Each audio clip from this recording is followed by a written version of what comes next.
कोकणात अगदी मार्च महिन्यातच पाणी टंचाई सुरू होते की पाण्याचा वापर बेशोभ वाढलेला आहे. म्हैस घ्या, नदीमध्ये बसलेली असते. हत्ती घ्या, पाण्यामध्ये डुंबतो. पण तुम्हाला कधीही तो नदीमध्ये लघवी केला अथवा नदीमध्ये टॉयलेट केलं आढळून येणार नाही. पण आज तुमचा सगळा मलमूत्र घेऊन पाण्यामध्ये, म्हणजे रडू येते ज्यावेळी, जी मला पाणी देते, जी मला जीवन देते, तिच्यातच मी सगळं घाण पाणी सोडतो. आमची कोकणी जनता अजूनही झोपलेली आहे. एक आम्हाला हायवे हवा, जो आमचा मुंबई गोवा हायवे. आम्हाला सागरी महामार्ग काय, तिसरं काय केलं आहे, ग्रीनफील्ड हायवे आता करतो. असे 3 टप्पे तुम्ही हायवेचे तुम्हाला आवश्यक का आहेत? हा जो हायवे आहे आपला मुंबई गोवा हायवे, ते ठेकेदाराला परवडणार नाही, म्हणून तो शासन करतंय. मग याच्यावर जर एवढी वाहतूक नाही, त्याला पॅरलल 3 कशासाठी हवेत? सरकारचा या सगळ्याकडे बघण्याचा दृष्टिकोन कसा आहे? सरकारी जी काही योजना आहेत ती तेथे असणारे पश्चिम महाराष्ट्रातील जे अधिकारी आहेत त्याच्या जमिनीला अनुकूल अशी ती योजना असते आणि त्या योजना कोकणात त्यामुळे सक्सेस होत नाहीत. तर स्वार्थी राजकारणी लोकांनी या नदी पात्रात, चला तुम्ही आलात ना, बसायचं, घर बांधा.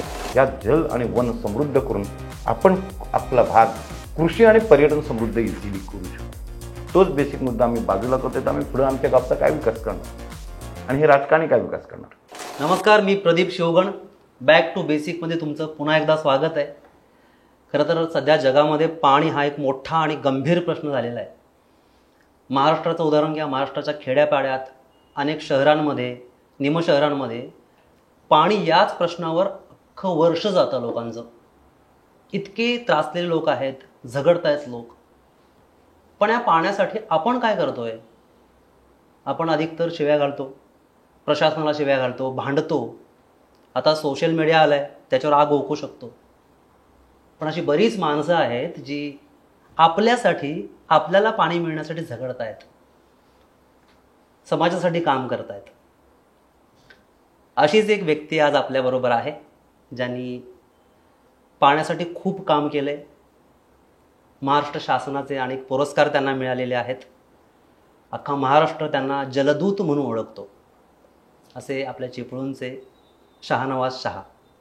तर स्वागत आहे बॅक टू बेसिक कार्यक्रमात. नमस्कार. बॅक टू बेसिक हा जो प्रोग्राम आहे तो बेसिक प्रश्नांच्यावरती आहे. म्हणजे जनरली आपण गप्पा मारतो तेव्हा जागतिक लेवलचा पाणी प्रश्न झालेला आहे. पाणी फाउंडेशन आहे म्हणा, किंवा आणि मोठ्या मोठ्या संस्था काम करत आहेत पाण्यासाठी. आमचा जो कार्यक्रम आहे साधा, एक सामान्य माणसाला बेसिक प्रश्न काय पडतात, तर त्या प्रश्नांची उत्तर शोधायचा आम्ही प्रयत्न करतोय. आणि सामान्य माणूस काय काम करत असेल, तर आता अख्ख्या जगाला माहिती आहे की कोकण म्हणजे भरपूर पाऊस पडणारं ठिकाण. तरीही कोकणात अगदी मार्च महिन्यातच पाणी टंचाई सुरू होते. म्हणजे एप्रिल मे मध्ये तर शहरांमध्ये सुद्धा पाणी टंचाई निर्माण होते. तर असं काय आहे? याच्यामध्ये पूर्णपणे आपल्याला असा विचार करावा लागेल की आमची मानवाची मानसिकताच पूर्ण बदललेली आहे आणि मानवाचं वागणं बदललेलं आहे. जे पाणी आहे हे पाण्याचं एक जलचक्र आहे. हे तुम्हीही जाणता, आम्ही जाणतो. जसं आपण म्हणतो की 71% आपल्या पृथ्वी तलावावर पाणी आहे आणि 29% भूभाग आहे. यापैकी पण 27% पाणी हे खारं पाणी आहे, समुद्र, आणि 2.94% हे हिमरूपामध्ये, बरोबर. आणि 0.6% जे पाणी आहे हे आपल्याला दिसतं ते पिण्यायोग्य गोड नदी नाल्यामधून वाहणारं पाणी आहे. म्हणजे आपण जर पूर्ण जे चक्र चालतं हे 0.6% वर पाणी चालतं. ह्या एक भाग झाला. बाकी आपण निसर्गाचं म्हटलं की निसर्गानं जे पाणी विश्व निर्माण केलं, निसर्गानं म्हणा, ईश्वरानं म्हणा, जी कोणी, त्यावेळी जो पाण्याचा साठा आहे तोच साठा आहे, फक्त पाण्याचं रूप बदलत आलंय. घनरूप होतंय, द्रवरूप होतंय, वायुरूप होतं. आता ही जी पाण्याची टंचाई यायला लागली, त्याच्यातील पहिला बेसिक मुद्दा हा तुम्हाला सांगतो की जसं तुमचं चॅनल आहे बॅक टू बेसिक, तुम्हाला बेसिक मागच्या भागामध्ये जावं लागेल. तुम्ही तुमचे आजोबा, आजी किंवा आई वडील किंवा तुमच्या गावातला थोडासा विचार करा की तुम्ही पाणी किती वापरत होतात. जरी आज पॉप्युलेशन वाढलं, लोकसंख्या वाढली, तरी पाण्याचा वापर आपला फार मोठ्या प्रमाणामध्ये वाढलेला आहे.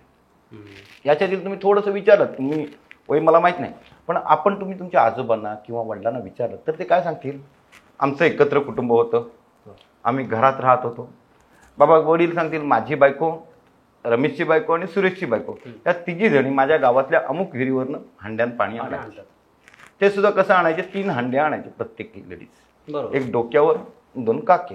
अगदी. आणि घरामध्ये आमच्या एकत्र कुटुंब पद्धतीमध्ये समजा 11 ते 12 माणसांचं 9 हंड्यावर पूर्ण जलचक्र चालत होतं. बापरे, चालायचं म्हणजे? चालायचं. आणि ह्या पाण्याचा प्रत्येक पाण्याच्या थेंबाचा सदुपयोग व्हायचा. हे मी पहिले तुम्हाला सांगतो की जी बेसिककडे तुमची चॅनल आहे म्हणून. बघा, आपण पिण्याला पाणी जे लागायचं ते आपल्या ग्लासामध्ये जेवढं लागेल तेवढंच घेतलं जायचं. मडकं भरलेलं असायचं, मडक्यातनं पाहिजे तेवढं घेतलं जायचं. पिण्याला पाणी आपण एकही जराही वेस्ट करत नव्हतो. हां, बरोबर आहे. आपण टॉयलेटला जायचो, काय घेऊन जायचो, एक तांब्या असायचा. हां. याच्या व्यतिरिक्त आपल्याला कुठं पाणी लागत नव्हतं. फ्लश वगैरे नव्हतं. फ्लश वगैरे तर त्यावेळी काहीच नव्हतं. आपल्यामध्ये ह्याच्यामध्ये घरामध्ये स्वयंपाकघरामध्ये आई असेल, काकी असेल, 2 बादल्या असायच्या. आपली जी याची खराब झालेली भांडी असेल त्या बादलीत टाकली जायची. आणि आजच्यासारखं सर्फ, व्हील पावडर वगैरे काही नव्हतं. नारळाच्या शेंड्या असायच्या, भुरी असायची आपली लाकडाची, आणि त्याच्यातून ती भांडी घातल्या जायची. केमिकल नव्हतं. आणि दुसऱ्या बादलीमध्ये ते स्वच्छ भांडं परत झालं, साफ केलं जायचं. 2 बादल्यामध्ये आमची धुतली जात होती. आमच्या घरात जे कपडे धुतले जायचे त्यावेळी हे केमिकल गोष्टी नव्हत्या. तिथे पण 2च बादल्या वापरल्या जायच्या. जास्तीत पहिल्या काळामध्ये रिठ्ठा ज्याला म्हणतो, त्या रिठ्ठ्याचा फेस काढला जायचा आणि ते पाणी वापरलं जायचं. की म्हणजे पाण्याचा वापर आमचा किती कमी होता. तिन्ही गोष्टींना आमच्या दैनंदिन जीवनामध्ये लागणारा पाण्याचा वापर हा फार कमी होता. घरात जर पाहुणा आला तर कोण काका येणार असतील, मामा येणार असतील, तर आपल्या घराच्या बाहेर एक तांब्या ठेवला जायचा आणि त्या तांब्यामध्ये पाणी असायचं. घराच्या अंगणाच्या त्या बाजूला एखादं झाड असायचं, पेरूचं वगैरे, आणि तिथे एक दगड असायचा. त्या दगडावर जाऊन तो तांब्यातून आपले हातपाय धुवून यायचं. पाणी वेस्ट जात नव्हतं, पाणी त्या झाडाला जायचं. हा सगळे जे स्वरूप होतं ना, हे पूर्णपणे आमचा पाण्याचा वापर बदलला. आज आमच्या घरामध्ये काय झालंय बघा, पिण्याच्या पाण्याला बाटल्या आल्या, फिल्टर्स आले, पाणी किती वापरतोय पत्ता नाही. आंघोळीला जातोय, आंघोळीला आमच्याकडे शॉवर्स आहेत, आणि ते पण त्याच्यामध्ये साबणाचा केमिकलचं पाणी. आम्ही डायरेक्ट आमचं कुठं जातं, गटाराला जातो. किचनमध्ये आपण नळ सोडून ठेवतायत आमच्या बायका, हवं तेवढं पाणी सोडलं जातंय. त्याच्यामध्ये वेगवेगळ्या प्रकारचे केमिकल्स, सर्फ एक्सेल पावडर किंवा व्हील पावडर वापरलं जाते, आणि तेही पाणी गटाराला जातं. टॉयलेटला गेलात तर टॉयलेटला तेच कंडिशन. आम्ही जे तांब्याचं पाणी वापरत होतो त्या जागेवर आज आम्हाला शॉवर आला, हँड शॉवर आला, बॅक शॉवर आला, आणि परत फ्लश आली. म्हणजे पाणी किती वापरतो याचं कुठेही प्रमाणच नाही काही. वॉश बेसिनला पण तीच कंडिशन झाली. आणि हे पाणी ज्यावेळी पूर्वीच्या काळामध्ये बेसिकमध्ये जे पाणी वापरायचं हे जिरवलं जायचं. सर्वच पाणी जिरवलं जायचं. आणि परसबागामध्ये पण केळी असायची आमच्या. ते पाणी सगळं जे आमचं किचनचं पाणी होतं, धुतलेलं पाणी होतं, ते केळीच्या ह्याच्यात जायचं. केळीची मुळं जाडी असतात, सर्व काही ॲब्सॉर्ब करायची, आणि आम्हाला नैसर्गिक केळी पण खायला मिळायची, आणि पाणी पण जमिनीत मुरवलं जायचं. हा झाला बेसिक मुद्दा की पाण्याचा वापर बेहिशोब वाढलेला आहे.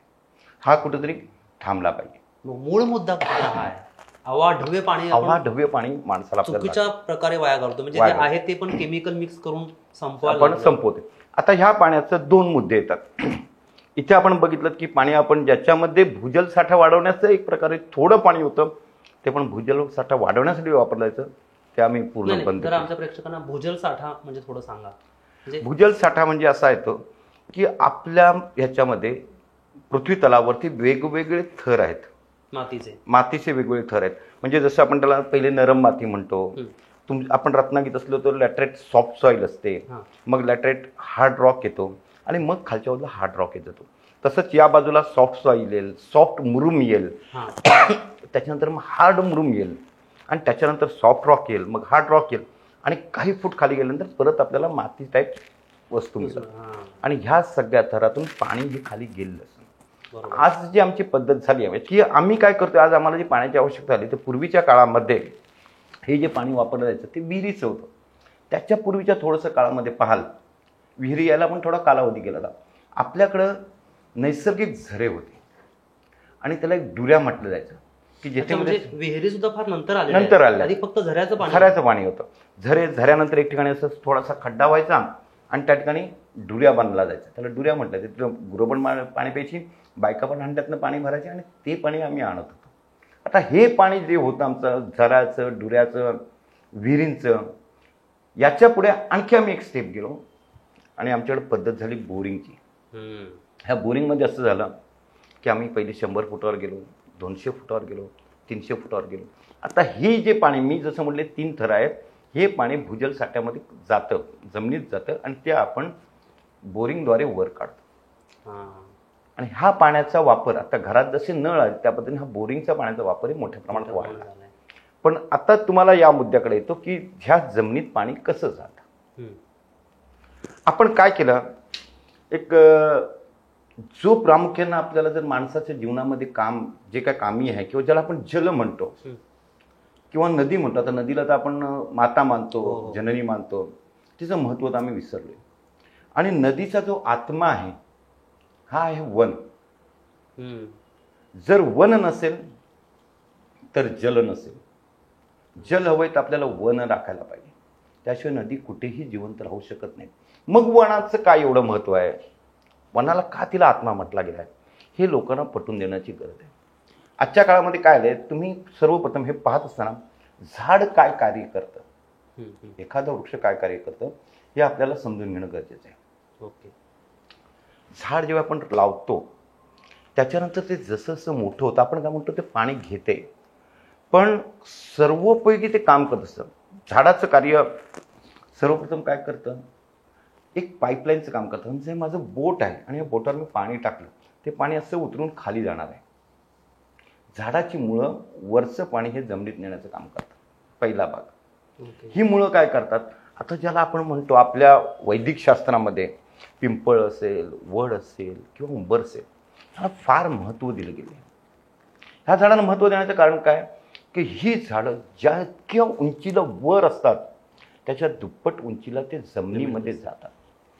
जमिनीचे जसे मी तुम्हाला थर सांगितले, त्या थरामधला परिणाम असा असतो की जे पाणी आपलं पावसाचं पडतं ते पहिल्या 2-3 थरामध्ये जिरतं, माती ओली करते, सॉफ्ट सॉईल नॉर्मल करते, सॉफ्ट म्हणून पण आपला नरम होतो, खालचा हार्ड म्हणून पण नरम होतो. सॉफ्ट रॉकला पण थोडंसं ओलावा येतो, म्हणजे हार्ड रॉक येतो. तुम्ही बघाल हे दगड जे असतात आपले बाहेर पुढचे पडलेले, हे दगड असा फोडला तर तुम्हाला आत कधी पाणी नाही दिसणार. तो तुम्हाला काळाच दिसेल किती पाणी असतं तरी. तर ते पाणी आपल्या ह्याच्यात दगड घेत नाही. वरून येणारं ह्या सर्व थरातून पाणी ह्या दगडावरून असं घसरत जातं. आता आपल्या कोकणामध्ये काय आहे की आपण सह्याद्रीच्या उंच रांगा आहेत. कोकणाचा भाग बघाल तर 60 ते 80 किलोमीटरच्या परिसरामध्येच हे सर्व काही घडत असतं. एका बाजूला उंच असं सह्याद्रीच्या रांगा आणि दुसऱ्या बाजूला आमच्याकडे आलेला अरबी समुद्र. आणि ह्या एवढ्या 80 किलोमीटरमध्ये जे काय घडतं ते त्याच्या पूर्वेकडच्या बाजूला 250 किलोमीटरला परिणाम करतं. सह्याद्रीच्या रांगा फार महत्वाचा विषय आहे. मार्च, एप्रिल, मे महिन्यामध्ये किंवा चैत्रमध्ये जेव्हा आपलं चैत्र चालू होतं त्यावेळी झाड आपली पानं सोडतं, पानगळ होते. त्याला शास्त्र आहे.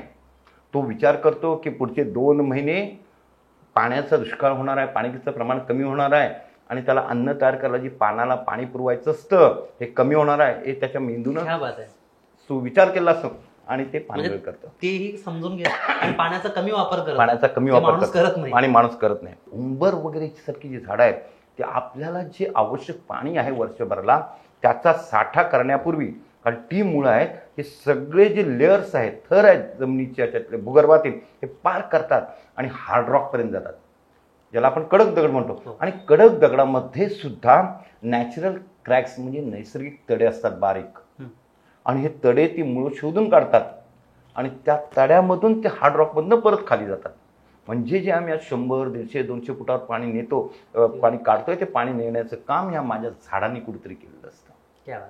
आणि म्हणून आम्हाला भूजल साठा मिळतो आणि ते पाणी आम्ही काढू शकतो. माझ्या एका घरामध्ये 5 गाड्या झाल्या. ह्या 5 गाड्यामागची भूमिका पण सांगतो. मुलगा माझा शायनर, म्हणजे मी माझा असं नाही, मी प्रत्येकाच्या कुटुंबातलं बोलतोय, प्रतिनिधी. बरोबर आहे. त्यानं काय केलं, त्याला दररोज गाडी धुवायला लागायला लागली, कारण गाडीवर अजिबात त्याला कचरा चाले ना. ती मुलगी पण तेच करायला लागली, म्हणजे पाण्याचा वापर माझ्या मुलांनी या गाड्यांवर वाढवला. आता त्या दोघांच्या गाड्या स्वतःच्या धुत आहेत म्हणून लाजे शर्मी खातर त्यांनी माझी पण गाडी धुवायला चालू केली आणि आईची पण धुवायला चालू केली. म्हणजे जिथे पाण्याचा वापर होता यांचा पाण्याचा वापर अति वाढला. माझ्या घरामध्ये पूर्वीच्या काळामध्ये झाडं तोडली जायची, मी नाही म्हणत नाही, पण ही कशासाठी तोडली जायची. 30 वर्षानंतर 40 वर्षानंतर आपल्याला घरामध्ये घर बांधायचं तर दरवाजा खिडकीला आवश्यक असणारं लाकूड. याच्या व्यतिरिक्त काय होतं किंवा आपल्याला वर्षभर लागणारं सरपण, याच्या व्यतिरिक्त आमच्या इथे लाकूड तोडलं जात नव्हतं. आणि हे लाकूड पण सरपण तोडलं जायचं ते मार्च एप्रिल शिमग्यामध्ये. आणि मला जे घराला लाकूड हवं आहे प्रत्येकाच्या कुटुंबामध्ये, ते कधी तोडायला झालं? भादव्यात. बरोबर. भादव्याचं लाकूड खराब होत नाही म्हटलं तर तुम्ही ऐकलं असेल. ऐकलंय हो. पण भाद्रपद महिन्यामध्ये ही झाडं तोडण्याचं कारण असं की भाद्रपद महिन्यानंतर पूर्णपणे जमिनीमध्ये ओलावा असतो, येऊन जाऊन पाऊस असतो आणि त्या मुळांना झाडांना शॉक लागतो, पण मुळं मरत नाहीत आणि ही मुळं जीवित राहून झाड पुनश्च जीवित होत होतं. पण आताची जी पद्धत झाली आमची की आम्ही औद्योगिक वृक्षतोडीकडे गेलो. आमच्या कंपन्यांना, आमच्या साखर कारखान्यांना फार मोठ्या प्रमाणात लाकूड लागायला लागलं आणि याकरता बेहिशोब, ज्याला कोणतंही लिमिट नाही, अशा पद्धतीत जंगलतोड केलं. ठीक आहे सर, आपण म्हणजे बराच वेळ जंगलावर बोलतोय, अर्थातच ते पाण्याशी निगडीत आहेत. तर आपण जरा परत पाण्याकडे वळूया. हे अत्यंत महत्त्वाचे मुद्दे आहेत सगळे. की मला अत्यंत महत्त्वाचा मुद्दा यातला असा वाटला की आपण गाड्या घेतल्या, सिमेंटची घरं बांधली, यामध्ये पाणी किती वाया ते बघितलंच नाही. मी प्रदूषण बघितलं किंवा आणि काही तांत्रिक वेगवेगळ्या गोष्टी बघितल्या, पण हा अत्यंत महत्त्वाचा मुद्दा आहे की ते धुवायला, मेंटेन करायला एवढं पाणी खर्च करतोय, बापरे. तर आपला सर मुद्दा असा होता की पाणी टंचाई. तर मी सुरुवातीलाच प्रेक्षकांना असं म्हटलं होतं की पाणी म्हणजे फक्त पाणी टंचाई नाही, नदी नाले आले, त्यांचे गाळ आलं, प्रदूषण आले, पूर आले. आता पूर इतके वाईट प्रकारे येतात म्हणजे अक्षरशः खरं तर ते आपणच कारणीभूत आहोत त्या सगळ्याला. पुरांचं एक प्रमाण कोकणात सर सध्या फार भीषण होत चाललंय. आधीच्या काळात थोडे पूर होतच असतील, पण चिपळूणचं बघा किंवा इकडे राजापूरची उदाहरण घ्या किंवा आदलीमधली उदाहरणं घ्या, महाडचं, पोलादपूरचं गेल्या वेळी झालं. तर काही याच्याकडे सर तुम्ही कसं बघताय? पूर हा पूर्णपणे मानवनिर्मित आहे आणि जसं तुम्ही मला जंगलाच्या मुद्द्याबाबत बोललात, त्याला प्रामुख्याने कारणीभूत जंगलतोडच आहे. आपण असं बोलताना, गप्पा मारताना माणसं म्हणतात की भरपूर पाऊस पडला म्हणून पूर आला, तर असं नाहीये. नाही, पर्जन्यवृष्टी म्हणजे जो पाऊस आहे हा पाऊस पूर्वी नियंत्रित पडला जायचा, त्याला ठरलेलं असायचं. आज अमुक नक्षत्र आहे, या कालावधीमध्ये तेवढं पडेल. जसं आज नक्षत्र म्हातारा समते आमच्या गावठी भाषेमध्ये, उद्याला आश्लेषा चालू होत आहेत, मग ते कशा पडतील, हे सगळं पूर्ण ठरलेलं असायचं. आज पाऊस हा अनियंत्रित आणि अनिश्चित झालाय, त्याला लिमिट नाही आहे आणि ह्याला कारण आपणच आहोत. आता दुसरी बाब अशी होती की जी नदी नाले, तुम्ही चिपळूण घ्या अथवा राजापूर घ्या. चिपळूणची वाशिष्ठी नदी तुम्ही पाहिली की नाही मला माहीत नाही, पण चिपळूणच्या वाशिष्ठी नदीचा असा इतिहास आहे की आपल्या इथे गोळकोटचं बंदर आहे. ह्या गोळकोटच्या बंदराच्या इथे अशी बघितलं तिथं 40 फूट खोल नदी होती. कोयना धरण जे 1965ला झालं, 1965च्या आसपास ज्यावेळी होत होतं, त्यावेळी त्याला लागणारी सगळी मशिनरी ही मोठ्या बोटीने गोळकोट बंदराजवळ आली होती. इतकी खोल होती ती, इतकी खोल होती. हा तुम्ही गोळकोटचा भाग केला. तुम्ही चिपळूणचा बाजारपूल म्हणताय, बाजारपुलाजवळ एक बंदर होतं, त्याला बंदर ना, आणि तिथे पूर्वीच्या काळी नगरपालिकामध्ये, ह्याला पुरावा म्हणून मी तुम्हाला सांगतो की जकात नाका असायचा. जे बाहेरून आपल्या शहरामध्ये नगरपालिका हद्दीमध्ये सामान येतं याला जकात आकारली जायची, टॅक्स आकारला जायचा. सगळ्यात श्रीमंत चिपळूणचा जकात नाका तो बंदर नाका होता. कारण जे काही सामान यायचं, मग त्याच्यामध्ये तुमचे मँगलोरी कौलय असतील, सिमेंट असेल, राशन असेल, हे सगळं त्या बंदर नाक्यावर गलबताद्वारे यायचं. तिथे गलबत येत होती, म्हणजे किती खोल होत असेल याचा विचार करा. आता आज ही एक परिस्थिती झाली. हा भाग तुम्हाला सांगितलं नदीची खोलीचा. दुसरं भाग असं झालं की नदी ही आपली मनमानी आहे, म्हणजे ज्याला पण स्वैराचारी आहे, तिला पाहिजे तसं तिला वाहून द्यायला पाहिजे. आज नद्यांना आपण हवं तसं वाहून द्यायला पाहिजे. ती तिच्या मनाची ती राणी आहे, तिला पाहिजे तसं आपण दिलं पाहिजे. पण आम्ही काय केलं माहिती आहे, तिच्यावर बंधनं घातली. बंधनं घातल्यामुळे काय व्हायला लागलं, म्हणजे धरणं गाठली किंवा अशा अर्थाने ना, धरणाचा भाग वरच्या भागात आला. तुम्हाला खालच्या भागातल्या गोष्टी सांगते. पहिले काय केलं गेलं माहितीये, आम्ही नदीमध्ये पूल उभे केले. आता जे नदीचं पात्र हे समजा पूर्वीच्या काळचं नदीचं पात्र आहे, तर आम्ही अनेक पूल बघा, त्याला अबेटमेंट म्हणतो. मेन पहिलं हा पाया इथून आत घेण्यात आला, तिथून बेस आत घेतला. काय झालं, या बाजूला पाणी अडलं आणि इकडे नदी भरत चालली, डिपॉझिट होत चाललं मोठे. हा एक भाग झाला. दुसरं काय केलं, गणेश घाट बांधले. मी धर्माच्या याच्यावर बोलत नाही, धोबीघाट बांधले. कशामध्ये बांधले आम्ही? नदीत आत जाऊन बांधले. नदी पात्र आम्ही खंडित केलं, तिला अडवलं आणि मागच्या बाजूला ती नदी भरत गेली, डिपॉझिट होत गेली. नदीचं जे पात्र आहे ते कमी करत गेलं. घाटांमुळे अर्ध्या नदीपर्यंत जातोच, अर्ध्या नदीपर्यंत आपण जातो. मग आता त्या नदीमध्ये ज्या काही काळावधीमध्ये एक तर पर्जन्यवृष्टी नियमित होती, तिला अनियमित केली आणि अनियंत्रित केली, अति पाऊस पडायला लागला आणि त्याच्यातून तिला जी वहन क्षमता आहे, आपला 4 इंची घरातला वॉश बेसिनचा पाईप आहे किंवा टॉयलेटचा, याच्यामध्ये तुम्ही जर तुमच्या बाथरूममध्ये मोठ्याच्या मोठ्या हांड्याने बादल्या टाकल्यात तर 4 पाणी याच्यातून पाईप आणि प्लस पाईप तुम्ही साफ केला नाही, उलट त्या पाईप तर पाणी सगळं तुमचं कुठे येणार आहे? बाथरूममध्ये येणार आहे. ह्या नदीला आपण असं बाधित केले पूर्णपणे. म्हणजे पूल बांधले, सगळीकडे पुलाच्या अडचणी आल्या, घाटाच्या अडचणी आल्या आणि मग काय झालं? स्वार्थी राजकारणी लोकांनी ह्या नदी पात्रात, चला तुम्ही आलात ना बसा इथं घर बांधा, तुम्ही आलात ना गरीब लोक इथं बसा, काय मतांसाठी, आणि अशा प्रकारे नदी पात्रात घरी उभं राहिली, वस्ती वाढली तिथं. आता तुम्ही राजापूर घ्या किंवा वाशिष्ठी नदी घ्या, या काळात पूर्वीला जी वस्ती आपल्या नदीच्या बाजूचे जे काठ आहेत ते डेव्हलप झाले होते, गाव विकसित झाली होती, कारण त्यावेळी जलमार्ग हाच एक मार्ग होता. पण त्या लोकांनी त्या काळात बांधलेली घरं ही नदी किनारी नाही आहेत, नदीच्या काठावर नाही आहेत, तर नदीच्या काठापासून काही मीटर दुरीवर आहेत बघा. हो, कुठलीही गावं घ्या तुम्ही, कोणतेही गाव घ्या, मागच्या परसदारातून नदी वाहत नाही, नदी वाहत नाही, तो लांबूनच जातो, कारण हा त्यावेळी अभ्यास केला गेला होता. पण आज आम्ही नदीपात्रात घर बांधायला लागलो, नदीपात्रात इमारती बांधतोय, नदीपात्रात रस्ते बांधतोय. मग नदीला बाधित कोणी केलं? नदी नाही तुमच्याकडे आली, तुम्ही नदीत गेलात. म्हणून हा जो पुराचा प्रश्न आहे हा आपल्याला परिपूर्ण त्रास द्यायला लागला. हे रिव्हर व्ह्यू आणि हे सगळं याच्यामध्ये नदीच्या पण वाटलं, नदीमध्ये करतोय. तुम्हाला अधिकारच नाही नदीमध्ये जाण्याचा, नदीमध्ये जाण्याचा कोणाला अधिकारच नाही. जो CRZ कायदा आहे समुद्रासाठी, त्याच पद्धतीने नदीला कायदा होता, खाडीला कायदा होता. गावागावामध्ये, शहरांमध्ये ज्याला आपण ग्रीन झोन म्हणतो, ग्रीन बेल्ट म्हणतो, नदी किनारी ग्रीन बेल्ट असा ठेवला जायचा. डेव्हलपमेंट विकास आराखडा तयार करताना 30 मीटरचा 50 मीटरचा असा विकास आराखडा असतो की नदी बाधित होऊ नये. नदीला पूर हा आलाच पाहिजे, एक लक्षात घ्या. अच्छा, नदीला पूर हा आलाच पाहिजे, त्याशिवाय तुमचं जे जीवनचक्र आहे हे चालूच शकत नाही. म्हणजे पण महापूर येऊ नये, पूर अत्यावश्यक आहे. माणसांचं मानवी नुकसान होतं. आणि त्याचं पूर म्हणजे काय माहिती आहे, तिच्या त्या कालावधीमध्ये पाऊस असेल ना, मॅक्झिमम धरला तर ताशी 100 मिलीमीटर कधीतरी पाऊस पडेल आणि त्याच एका तासापुरतच ते काय घडेल ते घडेल, तो वर येणार नाही तुमच्या पाणी. हे जे पाणी आज राजापुराच्या शहरामध्ये शिरते, चिपळूणमध्ये शिरते, महाड पूर्णपणे बाधित होते, ह्याला कारण मानवी नदीतील हस्तक्षेप आहे.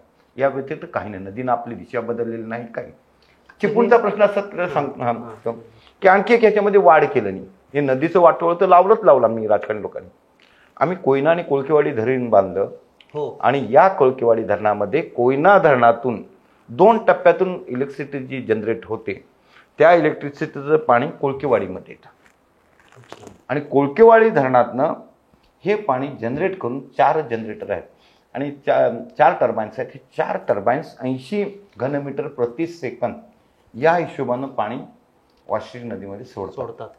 जर 4 टर्बाईन्स कंटिन्युअस चालू असले तर प्रति सेकंद 320 घनमीटर पाणी नदीमध्ये येतं. आणि हे जर महापुरात जे 2021ला घडलं, ह्याला काही कारण तो मानवनिर्मित नव्हता, मानवनिर्मितच पूर होता, पण ह्याला कारण त्यावेळी कोळकेवाडी धरणामधून सुद्धा पाणी मोठ्या प्रमाणात सोडलं गेलं. खूप मोठा इश्यू, 320 घनमीटर पाणी प्रति सेकंद येणार. आणि थोडंसं कसं आहे, राजापूर असेल, चिपळूण असेल, हे समुद्र सपाटीपासून 5.47 मीटर किंवा 5 मीटरच्या आसपासची सिटीची जी लेवल आहे समुद्र सपाटीपासून, ही तेवढीच आहे. त्यामुळे जो काय फरक पडतो त्या 5-7 मीटरमध्येच फरक पडतो. आणि त्याचा परिणाम जर हे असं अतिरिक्त पाणी जास्त आलं आणि भरतीचं पाणी आणि पाऊस, तुम्हाला शक्यतो अमावस्या आणि पौर्णिमा ह्या कालावधीमध्येच मोठ्या प्रमाणात महापूर येईल, म्हणजे पूर येईल. कारण त्यावेळी उधाणाची भरती पण असते, गुरुत्वाकर्षण शक्ती जास्त असते आणि पाऊस जास्त पडतो आणि दोन्ही इफेक्ट एकत्र होतात. म्हणजे वरून येणारं अतिवृष्टीचं पाणी आणि भरतीचं त्या काळामध्ये दाबलं जाणारं पाणी, याचे परिणाम होतात. आता याचे दुष्परिणाम आणखी काही खोलवर खाडीमध्ये झालेले तुम्हाला आढळून येतील. तुम्ही या खाड्यांचा मेन जर नकाशे, पूर्वीचे नकाशे बघाल तर, आणि आजचे त्याचे गुगल मॅप बघाल तर, अनेक ठिकाणी खाड्यांमध्ये डिपॉझिट झाले. ठाण्याच्या खाड्या तर गायब झाल्या. मग आता हे पाणी जाणार कुठे? हे पाणी तुमच्या घरातच येणार ना. म्हणजे ह्याला निसर्ग कुठेही दोषी नाही. जे काय आहे महापुराला कारणीभूत हा फक्त मानव मानव आणि मानवच आहे असं माझं मत आहे. बापरे, म्हणजे सर खरं तर ह्या विषयावर बोलायची सुद्धा लाज वाटावी, इतकं वाईट आहे. म्हणजे त्यातला बराच घटक आपण सर्वसामान्य सगळीच आहोत. ह्या सगळ्यांकडे आपण आपले फायदे किंवा आपल्या सोयींसाठी केलेलं असं म्हणतोय, पण नाही, आपण नुकसान करून घेतो ते घेतोय. आणि तुम्ही म्हटलेला एक मुद्दा मला फार बरोबर वाटला, की आपल्याला कुठलाही अधिकार नाही जे निसर्ग निर्मित आहे त्याचं नुकसान इतकं हे करायचं. आता ज्या ज्या विषयांवर पाण्यासंबंधित आपण बोललो ते सगळं मानवनिर्मित आहे. मानवनिर्मित आहे, यामध्ये तर काही नाही. फक्त याच संलग्न आपला विषय असल्यामुळे मला आता खरं तर बोलू की नको असं झालं. इतकं वाईट वाटलं की अरे आपण पण हे सगळं करतो आहोत, पण लोकांपर्यंत पोहोचायला पाहिजे. तुमचं काम लोकांपर्यंत जावं, तुमचे विचार म्हणून आपण गप्पा तर मारतोच आहोत. तुम्ही आता बोलता बोलताच बोलात की नद्यांकडे बघण्याचा आपला दृष्टिकोन दूषित झालाय. नद्या दूषित झाल्या ना, पाणी किंवा एकूणच नद्या नाले प्रदूषण त्यांचं हा एक गंभीर विषय बनत चाललाय. सर याच्याविषयी थोडं सांगा ना. तुम्ही पृथ्वी तलावर असणाऱ्या सर्व सजीवांचा थोडाच विचार करा. पृथ्वी तलावर असणारे सजीव प्राण्यांचा विचार करा. तुम्हाला एकतरी प्राणी असा आढळतो का हो जो पृथ्वीवर आहे जो आपला मलमूत्र नदीमध्ये सोडतोय? हो, कोणीही नाही. माणूस म्हैस घ्या, नदीमध्ये बसलेली असते. हत्ती घ्या, पाण्यामध्ये डुंबतो.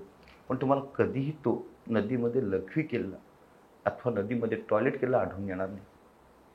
पण आज तुम्ही आणि मी, आम्हाला देवानं दिली अक्कल आणि आम्ही आमच्या विकासाकडे जातोय. आम्ही जे काय करतोय तो आमचा सगळा मलमूत्र नेऊन पाण्यामध्ये सोडतोय. हा पहिला प्रदूषणाचा मुद्दा आहे आणि अत्यंत महत्वाचा मुद्दा आहे सर. म्हणजे आम्ही म्हणजे रडू येते ज्यावेळी जी मला पाणी देते, जी मला जीवन देते, जी मला जगवायला मदत करते, तिच्यातच मी सगळं घाण पाणी सोडते. हा पहिला प्रदूषणाचा मुद्दा आला. हा मुद्दा प्रत्येक गावागावामधनं थांबला पाहिजे. दुसरा मुद्दा आहे तो तुमचा रासायनिक. जसं मी तुम्हाला हे तुमचं मलमूत्राचं झालं. मागाशी जसं सुरुवातीला तुम्हाला सांगितलं तसं तुम्ही वापरणारे सगळे साबणाचे पदार्थ बाथरूममध्ये असतील, किचनमध्ये असतील, आणखी गाड्या धुवायला असतील, सर्व्हिसिंग, सगळं पाणी तुम्ही गटाराद्वारे डायरेक्ट नदीला सोडता. हो, नाल्यानं जाते, नाल्यातून नदीत जाते. हे इथपर्यंत झालं. आम्ही थोडासा कोकणचा कॅलिफोर्निया करण्याचा काहीतरी बऱ्याच घोषणा आम्ही बऱ्याच वर्ष ऐकतोय. खरं आता कोकणाला येथील असणाऱ्या स्थानिक परिस्थितीनुसार रोजगार उपलब्ध व्हायला हवेत आणि भरपूर काय कोकणाला ईश्वरानं दिलं आहे ना, बरंच काय जे इतर कोणाला नाही आहे. पण आम्ही आमच्या ह्याच्यात चिपळूणला आला तर तुम्हाला खेडच्या वरच्या भागामध्ये चिपळूणच्या फार मोठ्या प्रमाणात इंडस्ट्री झाली आहे. आणि इंडस्ट्री कसली आहे? रासायनिक कंपन्या. आणि या रासायनिक कंपन्याचं सगळं प्रदूषणाचं पाणी डायरेक्टली म्हणा, इनडायरेक्टली म्हणा, कागदावर न दाखवलं तरी झालेलं, पण सगळं पाणी येऊन नद्यांना सोडलं. तुमच्या चिपळूणात एक शिवनदी म्हणून आहे, पाहिली असेल तुम्ही. लहानपणी याच्यामधला एक महत्त्वाचा मुद्दा असतो की नदीमध्ये डोह असतात. माहिती असेल तुम्हाला डोह? हो, त्याला खोलगड आली की ती डोह म्हणजे थोडं पाणी असतं. डोहाचा असा खोलगड भाग असतो आणि हे पूर्वीपासून होते. आणि हे जलजैवविविधता निर्मितीचं प्रमुख केंद्र असतं डोह. हे डोह आमच्या गाळामुळे भरलेत. पाण्याचं एक प्रकारे फिल्ट्रेशनचं काम करतं, ते पाण्यात येणाऱ्या इतर प्रदूषणाचं काम करतं आणि विविध जैविक पदार्थांची निर्मितीचं काम करतं. पण हे डोह आम्ही नष्ट केलेत. हे सांगताना तुम्हाला सांगतो की आमच्या त्या शिवनदीमध्ये आम्ही असे डुबकी मारायचो आणि खालच्या भागातून आम्हाला कोळंबी मिळायची, गावठी कोळंबी म्हणतात. आम्ही तिथून लॉबस्टर पकडलेले आहेत. पण आज त्या शिवनदीला पाहायला याल तर पूर्ण तुम्हाला गढूळ आणि घाण पाण्याने भरलेली दिसेल.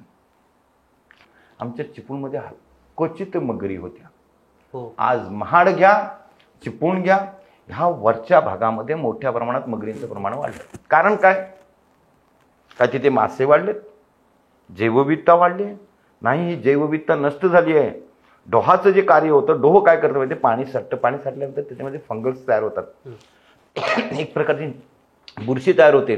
त्याच्यानंतर आपण ते बारीक हिरवं काय म्हणतो त्याला, ते तयार होतं. आणि त्याच्यातून जे मच्छी आहे, मासे आहेत, ह्या अंडे त्याच्या घबीमध्ये देतात. डोहामध्ये पण हा डोहा आहे, आतमध्ये घबी असते बारीक अशी, आणि त्या घबीमध्ये त्या अंडी देतात आणि तिथून माशांची निर्मिती होते.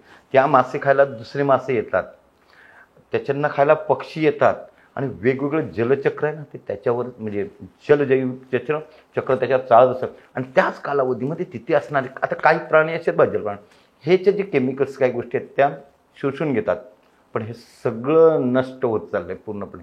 आणि ह्या ज्या मगरी आल्या त्या मी तुम्हाला सांगत होतो त्या बेसिक मुद्द्याकडे असा की या मगरी हे काही नसताना काय येत आहेत तर आमच्याकडे असणारं चिकन आणि मटणची दुकानं जी आहेत हे चिकनचं वेस्ट मटेरियल मटणचं वेस्ट मटेरियल ह्या नदीमध्ये सरळ फेकून दिलं जातं.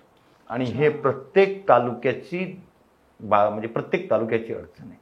म्हणजे खरं तर हे आपल्या जगण्यातले साधे प्रश्न म्हणजे आपण वाटवच करतोय सगळं वाटवतो. त्यामुळे हे सगळं व्हायला लागलं. मग महापूर आले की ओरडायचं, दुष्काळ पडला की ओरडायचं, पण करतोय आपणच सगळं. आपणच करतो. आता याच्यातले आणखी मी आता तुमच्या त्याच मुद्द्यावर सांगतो की जसा तुम्ही भूगर्भाचा मगाशी प्रश्न केला होता तुम्हाला आता आठवलं म्हणून म्हणतो. आम्ही काय केलं माहितीये की आम्ही विकासासाठी अशा इमारती उभ्या करतो आणि या इमारती उभ्या करताना वेगवेगळे स्ट्रक्चर करतोय, रोड्स करतोय, त्यानंतर गार्डन्स करतोय. गार्डनमध्ये ॲक्च्युली सर्व हिरवंगार पण तिथे पण आम्ही कॉन्क्रिटीकरण चालू केले, रस्त्याला पण कॉन्क्रिटीकरण चालू केले. आणि जेव्हा ह्या इमारती एखादी मोठी स्कीम राबवतो त्यावेळी त्याची बाहेरची बाजू आहे ना ह्या बाहेरच्या बाजूला आम्ही सोलिंग PCC आणि वरती पेवर्स ब्लॉक चांगला दिसायला. हो. आता हा भाग महत्त्वाचा का तुम्हाला सांगतो आणि तुमच्या रत्नागिरीकरांसाठी फार महत्त्वाचा भाग आहे. ज्यावेळी मी रत्नागिरीचा अभ्यास केला म्हणजे तुमचं रेल्वे स्टेशनच्या वरच्या भागापासून नंतर आपण याचा चढलो आमचं जलसंपदाचं कार्यालय की या बाजूला उतार येत. आता तिथे कुठेतरी पाण्याचा साठा आणि पाणी जिरलं पाहिजे तर इथल्या विहिरीनं पाणी मिळणार आहे. सिंचन भवनाच्या पुढे आल्यानंतर ह्या भागाला पाणी नाहीये. हो. विहिरीना पाणी मार्च-एप्रिल नंतर सुकायला लागलंय TRP वगैरे. आणि याला कारण असं आढळतंय की प्रामुख्यानं जी रत्नागिरीची जी डेव्हलपमेंट झाली आणि याच्यामध्ये स्कीम्स केल्या गेल्या किंवा रस्ते केले गेले याच्यातून जो जमिनीमध्ये पाणी जायचं हे पाणी पूर्णपणे थांबलं. कॉन्क्रिटीकरण केल्यामुळे पाणीच जात नाही. मग तुम्हाला विहिरीनं पाणी कुठे. माझ्या माहितीप्रमाणे इथेच कुठेतरी एक तुमच्या विहीर आहे आणि त्या विहिरीवरनं टँकर भरले जायचे. मी बघितलेले आहेत लहानपणी. माझ्या इथे शिवाजीनगरमध्ये ते टँकर भरले तिथे आता इमारत झाली ती बंद करून. इमारत म्हणजे ते मी बघितलेलं सांगतो. आणि तिथे टँकर नाही जाऊ शकत, तिथे पाणी नाही, प्रत्येक विहिरीचं पाणी आटले. ह्याला ही आमची विकसित हे झाली. जसं आता हायवे केला गेलाय हायवेची पण तीच कंडिशन आहे. हायवेला बघा किती प्रमाणात झाडं तोडलं आणि काय लिमिट आहे. त्याच्यानंतर वरून जो डोंगराचा भाग आहे तो काय अवस्था करतोय तो कटलाय त्यामुळे भूस्खलनाचं प्रमाण वाढते आणि हायवेला एवढं रुंदीकरण करून तो भाग पॅक झाल्यामुळे जे जमिनीमध्ये पाणी जायला हवं होतं ते पाणी जात नाही. आमची कोकणी जनता अजूनही झोपलेली आहे. एक आम्हाला हायवे हवा किती 60 ते 80 किलोमीटरच्या याच्यामध्ये जो आमचा मुंबई गोवा हायवे. दुसरा आमचा आता काय केला आहे आम्हाला सागरी महामार्ग करायचा आहे. आणि तिसरं काय केलं आहे ग्रीनफील्ड हायवे आता करतात 100 फूट रुंदीचा. आता ह्याच्यातलं थोडासा कोकणी माणसाने विचार करणं म्हणजे मी रडतो मला ते फार वाईट वाटतं. असे 3 टप्पे तुम्ही हायवेचे तुम्हाला आवश्यक का आहेत.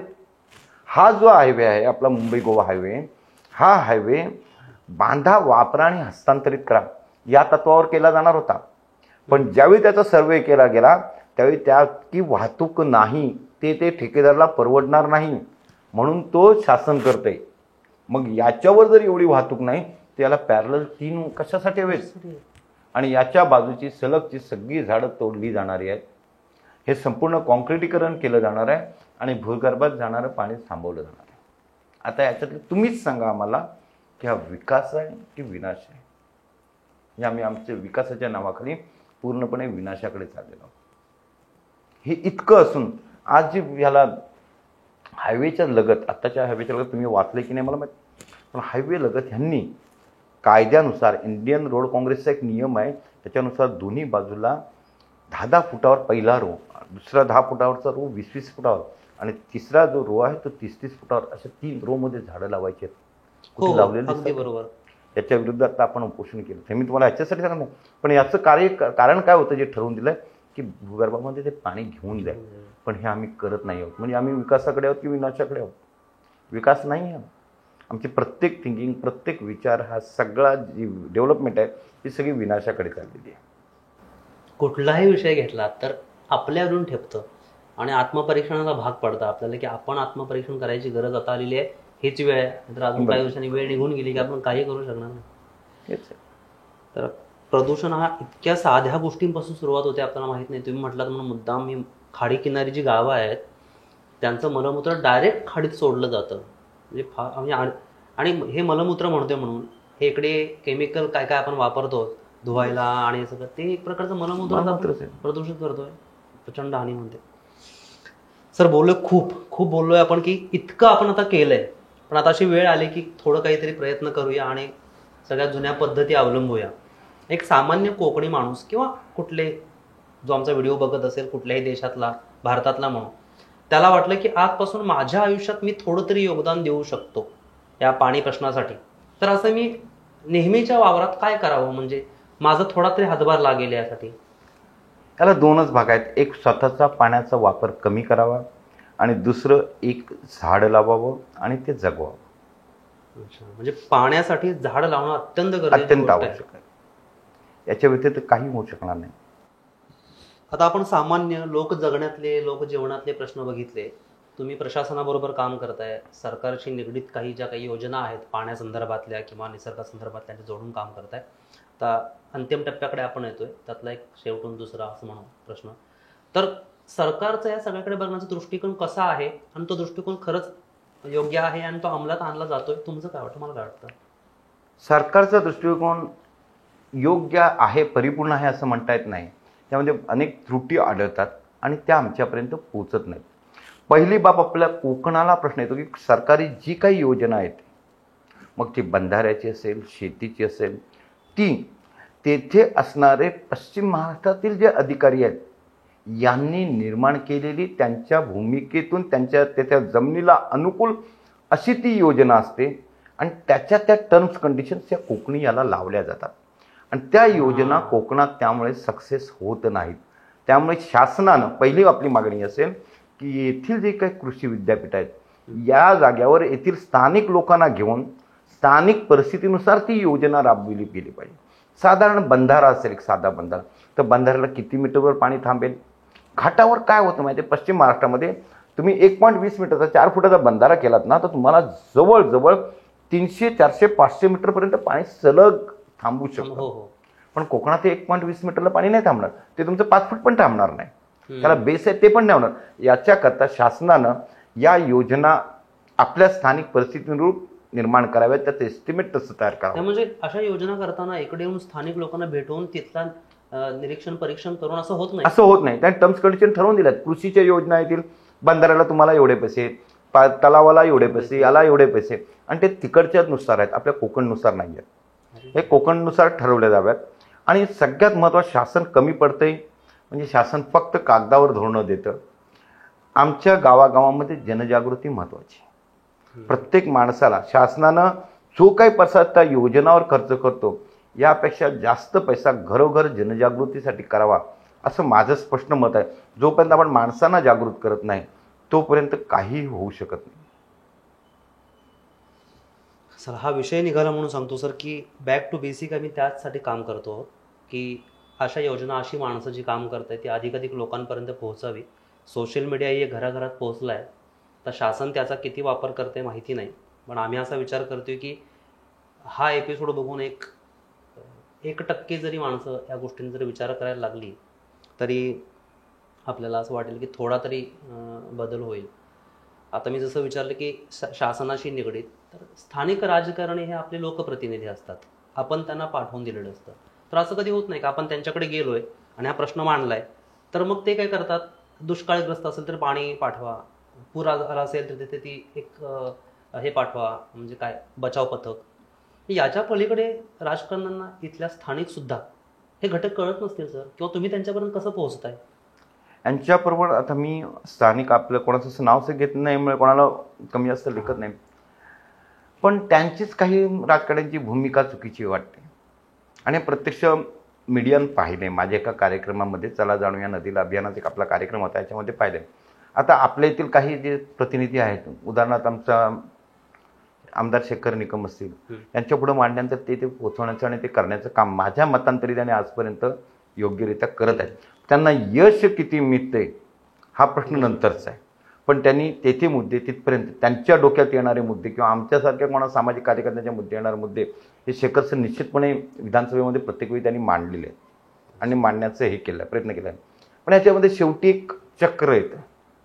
हे कोणा वाईट वाटेल, मला कोणाचं हेवेदावे नाही आहेत, पण एक बाब तुम्हाला सांगतो की आत्ता जी गोष्ट घडली होती, तुम्ही टी व्हीवर ऐकली असेल, आपले जे माननीय वनमंत्री आहेत सुधीर मुनगंटीवार, आपला जो जंगलतोड कायदा 1966चा आहे अधिनियम, हा फार वीक आहे, ज्याच्यामध्ये त्यांनी एखादा जर ट्रक अवैध पकडला किंवा झाड तोडलेलं पकडलं तर त्यावेळी 1,000 रुपये दंड होता गाडी पकडल्याला, आणि तो दंड 50,000 रुपये करतो असं त्यांनी भर विधानसभेमध्ये सांगितलं.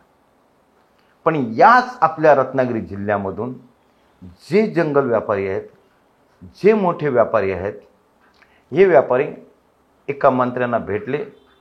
आम्ही वृत्तपत्रातून वाचलं, ते मंत्री पण माझे जवळचे आहेत, मी बोलत नाही असं. त्यांना भेटले आणि त्यांनी जाहीररित्या सांगितलं की मी हे ताबडतोब थांबवतो. एक तर चोरी करायची, म्हणजे हे लोक चोरी करतायत, अवैध करतायत. अवैध याचा अर्थ तुम्ही विनापरवाना तोडताय. माझं म्हणणं, तुम्हाला परवानगी आहे ना तोडायला, परवानगी घ्या आणि तोडा, कागदावर येऊ दे, म्हणजे आम्हाला पुढे काहीतरी कायदेशीर करता येईल. तुम्ही काय करताय, 1 झाडाची परवानगी घेताय आणि 10 झाडं तोडताय, आणि हा 10 झाडं, हे 9 झाडं जर मी तुम्हाला शासनानं पकडलं तर जिथे 1,000 रुपये दंड होता तिथे जो 50,000 केला गेला, ह्याला पण आपण विरोध करतोय. तर ही आमची राजकीय परिस्थिती आहे आणि हे कुठंतरी थांबलं पाहिजे. येथील राजकारणी लोकांना कोकणाचा विकास काय आहे आणि कोकणाचा विकास कशामध्ये आहे हे समजलं पाहिजे.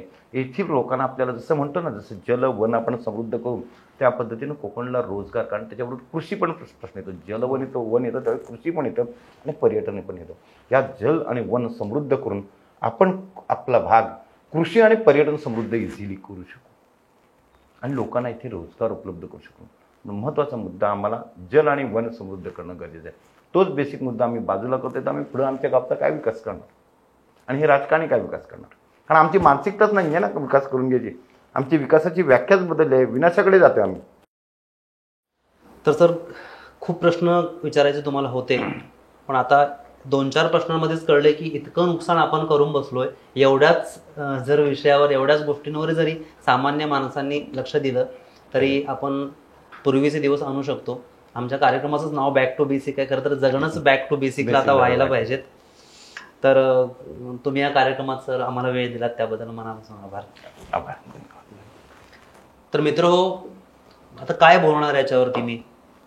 पाणी म्हणजे जीवन, आणि काय हा सुविचार फक्त लिहायचा, वाचायचा, पाठ करायचा, दुसऱ्याला असा डायलॉग म्हणून मारायचा सोशल मीडियावर, एवढंच आपण करू शकणार आहे. या पाण्याविषयी तुम्हाला अजून काही जाणून घ्यायचं असेल, तुमच्या भागातले काय प्रश्न असतील तर तुम्ही कमेंटमध्ये नक्की लिहा. आजचा भाग, आजचे प्रश्न आणि हे सगळं चर्चा तुम्हाला कशी वाटली नक्की कमेंटमध्ये लिहा. कळवत राहा अजून कुठल्याही विषयावर तुम्हाला चर्चा करायची आहे. सरांचे आभार मानलेच आहेत, तुमचे मनापासून आभार. पुन्हा भेटू नवीन भागात. प्रदीप शिवगण, धन्यवाद.